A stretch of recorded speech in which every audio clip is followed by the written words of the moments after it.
আসসালামু আলাইকুম।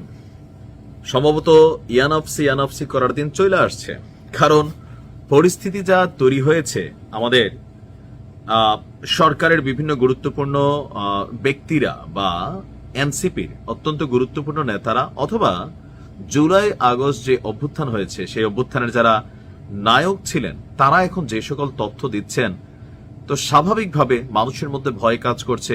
আবার আওয়ামী লীগের নেতাকর্মীদের মধ্যে উৎসাহ উদ্দীপনা কাজ করছে। কেন? কারণ হচ্ছে কি যে শেখ হাসিনার ফিরে আসার যে পথগুলো আস্তে আস্তে তাহলে কি খুলে দেওয়া হচ্ছে, বা শেখ হাসিনা কি যে কোনো সময় ফিরবেন, যে আপা আসবে দেশ হাসবে, তাহলে তো কথা বাই সত্য। কারণ উপদেষ্টারা যদি তলে তলে শেখ হাসিনার সাথে সেটেল করে ফেলে, এর মাঝখানে সাবেক প্রধানমন্ত্রী শেখ হাসিনার একটা ফোন আলাপ ভাইরাল যে জুলাই যোদ্ধারা ওনার কাছে ফোন করে করে ক্ষমা চাচ্ছেন এবং উনি ক্ষমাও করে দিয়েছেন। এর মাঝখানে তিনি অনেক আগে একটা ডায়লগ দিছিলেন, আশেপাশে আছি, টুস করে ঢুকে পড়বো। তো টুস করে ঢুকার মনে হয় সময়টা চলে আসছে, এমনকি আভ্যন্তরীণ যে সিস্টেম সেটাও প্রস্তুত হচ্ছে। কেন আমি এই কথাগুলো বলছি এই কারণে যে সরকারের পাঁচজন উপদেষ্টা শেখ হাসিনার সাথে হাত মিলিয়েছেন, এবং কি হাত মিলিয়ে ষড়যন্ত্র তারা লিপ্ত হয়েছেন যে কখন শেখ হাসিনাকে বাংলাদেশে তারা ঢুকিয়ে দিবে, তারপর তারা তাদের ক্ষমতা ছাড়বে। আর এই তথ্য কে দিয়েছে? এই তথ্য দিয়েছে গণ অধিকার পরিষদের সাধারণ সম্পাদক রাশেদ খান।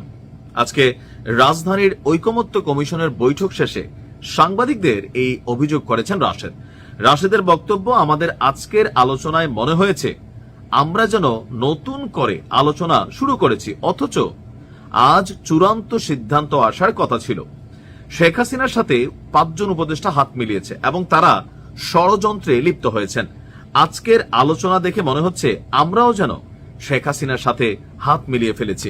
এখন কারা সেই 5 জন উপদেষ্টা, এটা আমাদের জানা দরকার আছে। কারণ রাশেদরা যখন বলে 5 জন, নাহিদ যখন বলে কয়েকজন উপদেষ্টা সেফ এক্সিটের কথা ভাবছেন, আসিফও বলে যে কারা কারা কি করতেছেন, ভাই এগুলো তো জাতির মধ্যে বিভ্রান্ত ছড়াচ্ছে।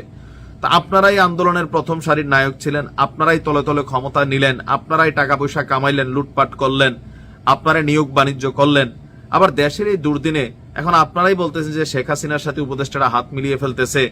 মানে এখন কি মানে আর পারতেছেন না বিষয়গুলো হজম করার, না শেখ হাসিনার ডরে আসলে কে কি বলতেছেন নিজেও জানেন না। অনেকটা কিন্তু এরকমই মনে হচ্ছে। শেখ হাসিনাকে সবাই ভয় পায়, যে যত কথা আজকে বাংলাদেশে বলুক, বাস্তবতা হচ্ছে শেখ হাসিনার খোদ ডক্টর ইউনূস নিজেই ভয় পান।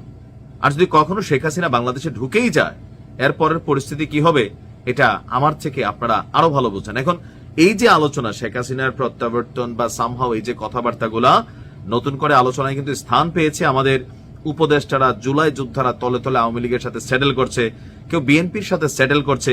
এই কথাগুলো আবার আমরা জানতেছি কই থেকে? সরকারের সাবেক এবং রানিং উপদেষ্টারা বা যে স্টেক হোল্ডার আছেন যারা, তারাই কিন্তু এই ধরনের তথ্যগুলো মানুষের সামনে নিয়ে আসতেছে। গণ অধিকার পরিষদের সাধারণ সম্পাদকের বক্তব্য, আমাদের রাজনীতিবিদদের এই চরিত্র জনগণ অপছন্দ করে, সকালে এক কথা বিকালে আরেক কথা। আর আজকের আলোচনায় মনে হয়েছে 8 মাস নাকি তারা পিছাই গেছে।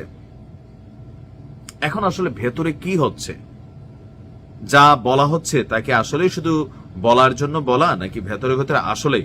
তবে এটা সত্য, কোন উপদেষ্টাই এখানে ডক্টর আসিফ নজরুল ইসলাম ছাড়া আর আসিফ মাহমুদ ছাড়া, মাহফুজরা আমরা দেখি নাই যে জুলাই আন্দোলনে প্রথম সারির এখানে কেউই নাই। তো বাকি যারা ছিলেন তারা আগেও বাংলাদেশে ছিলেন, ডক্টর ইউনূসও ছিলেন। ডক্টর ইউনূস লাস্টে দিয়ে আইসা তিনি ক্ষমতা গ্রহণের জন্য হয়তো একটা ভিন্ন অবস্থান নিয়েছেন। এর আগে তিনিও এরকম আওয়ামী লীগের সাথে পাঙ্গা নেয় নাই।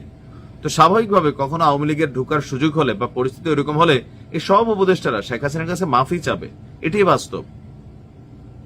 আসলে কি ঘটছে ভেতরে? ভালো থাকুন।